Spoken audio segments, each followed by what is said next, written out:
राहुल 22 साल का लड़का, दिल्ली की तपती गर्मी में, चुभती धूप में और तेज बारिश में वो हर दिन 12-13 घंटे बाइक चला के खाना डिलीवर करता था। उसके पास कोई बड़ी डिग्री नहीं, कोई गाइड नहीं था और ना ही कोई पैसे, लेकिन जिम्मेदारियां थी। बीमार पिता की दवाइयां, छोटी बहन की स्कूल फीस और घर का किराया। हर महीने सिर्फ 8,000 रुपए आते थे और जिंदगी हर दिन एक जंग जैसी लगती थी। सुबह जल्दी उठना, डिलीवरी बैग तैयार करना, धूल भरी सड़कों पर बाइक चलाना और फिर भी लोग सिर्फ इतना कहते, डिलीवरी बॉय हो ना, इससे आगे कुछ नहीं कर पाओगे। हर बार जब किसी ने ये कहा, राहुल के दिल में एक चुभन होती थी, लेकिन वो कुछ कहता नहीं था, क्योंकि अंदर कहीं एक चुपचाप सपना पल रहा था, कुछ बड़ा करने का, कुछ अलग करने का। हर डिलीवरी के बाद जब वो रेस्टोरेंट के बाहर इंतजार करता, तब वो अपना पुराना टूटा फूटा स्मार्टफोन निकालता और YouTube पे कोडिंग सीखने की कोशिश करता। स्क्रीन पे दरारें थी, बैटरी हर घंटे खत्म हो जाती, लेकिन उसकी उम्मीदें नहीं। कई बार भूख लगी होती, लेकिन उसने खाने की बजाय डेटा पैक रिचार्ज कराया ताकि एक और वीडियो देख सके। कई बार नींद आंखों पर भारी होती, लेकिन वो जानता था अगर आज थक गया तो कल सपना थक जाएगा। फिर एक दिन कुछ ऐसा हुआ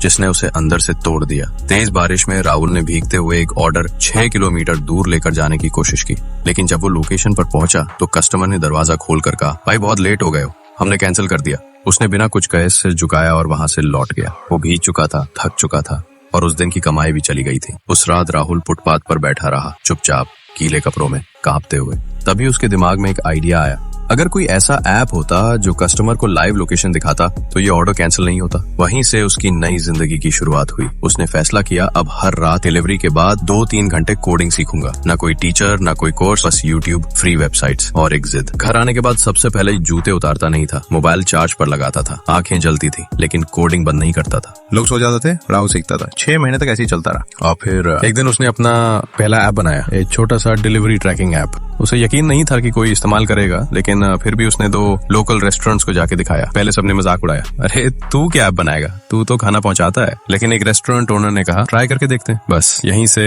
चमत्कार शुरू हुआ। धीरे धीरे कस्टमर्स को अपडेट्स मिलने लगे, ऑर्डर्स टाइम पे पहुंचने लगे, रेस्टोरेंट ओनर्स खुश हुए और राहुल को मिला उसका पहला पेमेंट, 1500 रुपए। वो 1500 रुपए उसके लिए करोड़ों से ज्यादा थे, क्योंकि ये उसकी मेहनत की पहली कमाई थी जो उसने अपने दिमाग से कमाई थी, ना कि बाइक चलाकर। फिर उसने डिलीवरी छोड़ दी और पूरा समय ऐप डेवलपमेंट पे लगा दिया। दिन हो या रात, कोडिंग, टेस्टिंग, लर्निंग और खुद पर भरोसा। 3 साल की मेहनत के बाद राहुल की खुद की कंपनी बन गई, क्विक ट्रैक टेक्नोलॉजीज। आज उसके पास 50 से ज्यादा एम्प्लॉइज हैं और हर साल करोड़ों का कारोबार होता है। और सबसे बड़ी बात, आज वो अपने जैसे पुराने डिलीवरी बॉयज को जॉब देता है, उन्हें सिखाता है कि अगर वो कर सकता है तो कोई भी कर सकता है। राहुल आज भी वो टूटी स्क्रीन वाला मोबाइल संभाल के रखा है, कहता है यही मेरा पहला क्लासरूम था। कभी जिसने भूख में कोडिंग सीखी थी, आज वो लोगों को खाना और सपना दोनों दे रहा है। कहानी राहुल की नहीं, हर उस इंसान की है जिसने हार मानने से इनकार किया।